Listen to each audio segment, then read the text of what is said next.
Hi guys, welcome back to Foot with Wally. So today we'll be trying to rationalize about the game because in the last video, I don't know if you've seen it, but if you haven't, in the last video I gave a more empirical slash feeling approach, like what I felt during the game. So today I tried to analyze the numbers, watch some key moments again. So now I'll try to give you a proper analysis basically.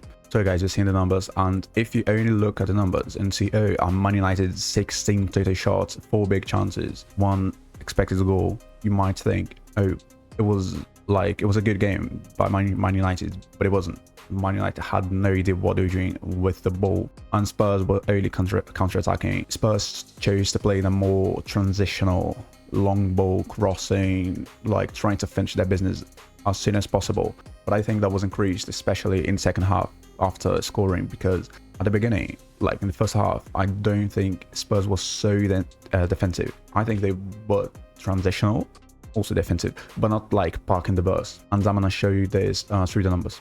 So guys, as I said, like in the first half, you can see that, by the way, that those numbers are only for regarding the first half, and you can see 1.01 expected goal for Spurs, 0.22 for Man United, 1 big chance for Spurs, which is when they scored, 5 30 shots for Man United, 3 for Spurs.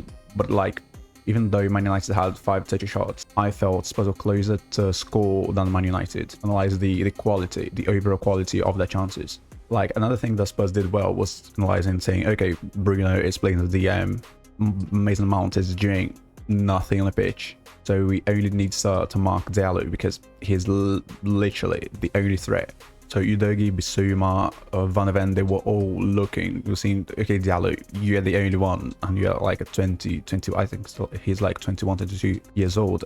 And he had this responsibility of actually having to get the ball and do something alone. So it was very easy for Spurs to defend, because when you have only one threat, then you just need to mark him, and that's it. So in general, I think that, and even though I was surprised because I was expecting something like an offensive approach by Tottenham, I think Ange surprised me, but he was very smart, because I think he chose the correct approach in this game, because Man United are not good attacking, they are not organized, they can't create chances, like they're not a team.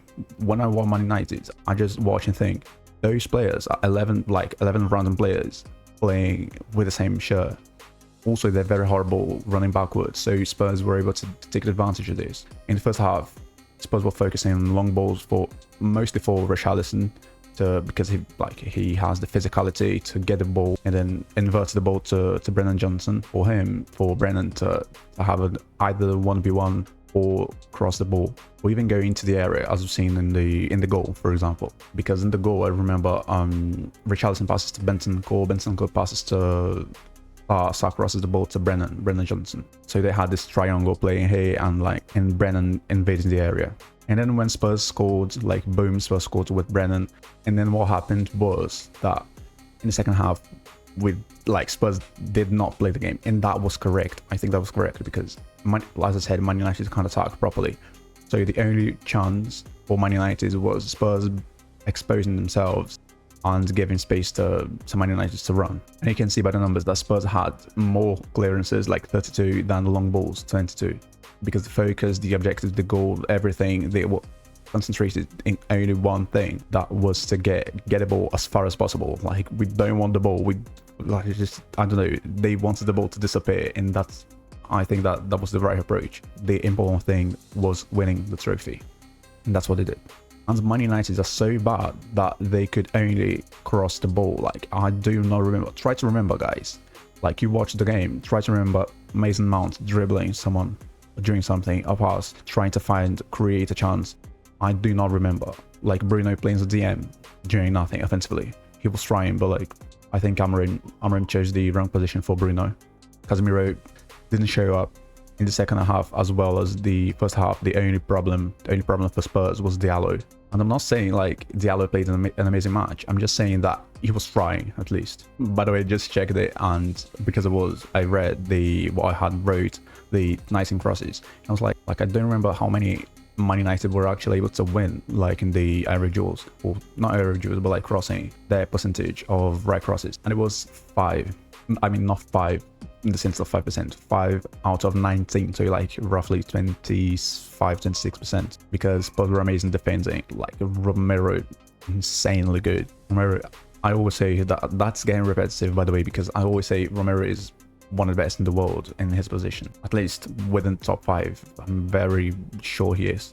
And even though Man United had 0.75 expected goals, I don't think they deserved to score. Like, the biggest chance was a mistake by Vicario, because someone crosses, Vicario tries to get the ball, he can't for some reason, and then Man United almost scored. Van de Ven saves the ball basically in the goal line. So it's not like Man United actually produced real chances. And if anything, I really think that Spurs deserves to win 2-0. I don't know if you remember the counter-attack, but I think it was around the 16th minute. I think it was like Udogie, yes, it was Udogie with Solanke, and Udogie couldn't pass correctly. And I think that was the 2-0 victory for Tottenham. So if someone had to score the second goal of the match, in my opinion, it should have been Tottenham, not Man United at all.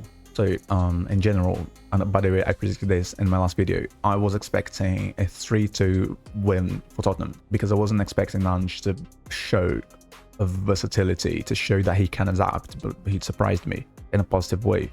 I knew Man United were bad as a team, because as I said, they seem just like random 11 players playing with the same shirt, not necessarily people who know each other. But I thought the players individually, Casemiro, Bruno, Mount, they would come up with something like individually, because as a big player, like as those players, Mount is not so good as Casemiro and Bruno, but like you can't be like, okay, we're losing a final, it's okay, our manager can't like train the team properly, we don't know what to do, then let's just give up, let's just not do anything. No, you need to get the ball and do something, try, I don't know, go to the area and do something crazy. But thankfully they didn't do anything. And obviously when I say they didn't do anything, I'm saying offensively, because they were losing. Like, defending was not the priority. The priority was creating chances, and they couldn't.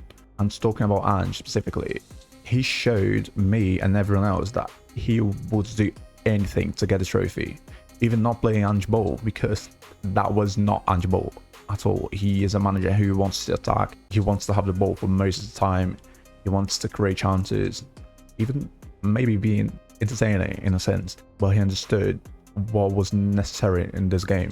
And I think that's a good thing, because sometimes managers can be stubborn in a sense, and that's a good thing if you're a genius. For example, Guardiola, he's the greatest of all time as a manager, he's the GOAT, but he's a genius. If you're not him, you can't be as stubborn as he is, because you're not him, literally. So I think Ange was very smart to just acknowledge his team were not able to execute his plans properly in the season, or throughout the season it's been like this. So he just acknowledged that and parked his bus, and that was like simple and effective. About Ange's future, I don't know if he deserves, like, he got a trophy. Like, Spurs haven't won a trophy in 17 years, which is madness. And I know that Ange has his merits. I need to give him that, like his merit, his praise, but I don't know if it will be enough to keep him in charge. We'll have to wait for the end of the season and see who's available, because there are journalists, people with a lot more information than me, who say that Spurs are considering Iraola, Xavi, etc. So, by the way, I think Xavi would be amazing, but I don't know, we'll have to see.